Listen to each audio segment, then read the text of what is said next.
અમદાવાદની નજીકમાં આવેલ છે ગોધાવી ગામ કે જ્યાં 599 વર્ષ જૂનું શિવાલય અને માં અંબાનું મંદિર આવેલ છે.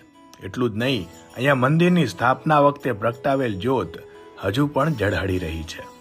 એની સ્થાપનાની વાત કરીએ તો વર્ષો પહેલા જામાજી કરીને જાગીરદાર અહીંયા હતા. એમને જબરજસ્તીથી બ્રાહ્મણની દીકરી હારે લગ્ન કરવાતા અને બ્રાહ્મણે મંગળસિંહ વાઘેલા બાપુની મદદ માંગી.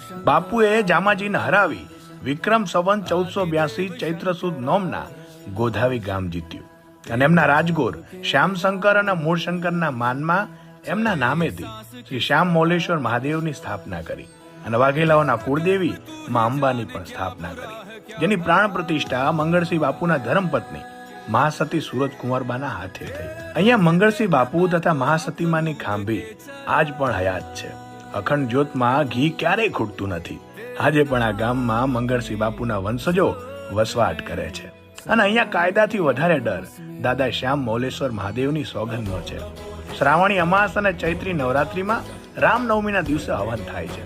ભાઈબીજના અન્નકૂટ પુરાય છે અને રોજ ગામના તમામ લોકો દાદાના દર્શન કરીને જ બહાર નીકળે છે. તો આપ પણ આવો ક્યારેક ગોધાવી ગામે શ્રી શ્યામ મૌલેશ્વર મહાદેવ અને મા અંબાના દર્શને.